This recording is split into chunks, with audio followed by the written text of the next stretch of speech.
It-titjib fl-infrastruttura ta' pajjiżna kienet it-tema ċentrali f'sessjoni ta' gvern li jisma' li matula pparteċipaw il-Ministru Joe Mizzi u s-Segretarju Parlamentari Rodrigo Galdés. F'okkażjoni biex ħarsu lura lejn dak li sar fl-aħħar 4 snin u dak maħsub li ġej, kien hemm tema komuni li spikkat fil-messaġġi taż-żewġ membri tal-Kabinett.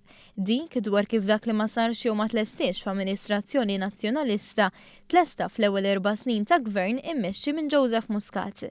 It-tlestija ta' 3 Diċembru 13, ix-xogħol fuq it-terminal taċ-Ċirkewwa, Baċir numru 1 u x-xogħol avvanzat fuq il-junction tal-Kappara kienu fost l-eżempji. Iżda hemm oqsma oħra bħal dawk fil-qasam tas-sajt fejn il-bidla fil-gvern se tkun fissret kif dak li ma sarx issa se jkun implementat. B'Segretarju Parlamentari Rodrigo Galdés jikkomunika aħbar pożittiva għas-sajjieda. Il-ġimgħa li għaddiet saret il-konsultazzjoni pubblika dwar il-breakwater ta' Marsa Xlok. Taf kemm kien ilu jissemma mid-2006. Hekk alla jrid ix-xahar diħa joħroġ il-permess tal-MEPA u f'Settembru li ġej anke Joe Mizzi nkunu bdejna x-xogħlijiet tal-breakwater ta' Marsa Xlok. Joe Mizzi fakkar li fl-aħħar 4 snin saru 162 triq ġdida. Iżda ma kinux biss proġetti infrastrutturali li ħadu l-ħajja.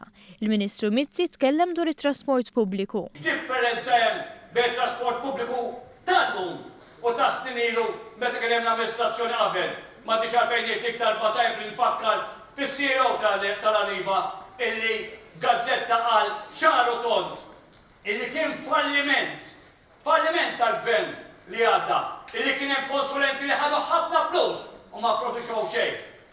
Aħna ħdimna bis-serjetà u r-riżultati ma fxiex għalfejn ngħidhom jien imma tgħidhom intom. Rodrigo Galdés żied li l-qasam tal-bidja wkoll ingħata spinta permezz investiment ta' 5 miljuni f'din il-leġislatura fil-biċċerija u aktar minn €9 miljun fil-Pitkalija.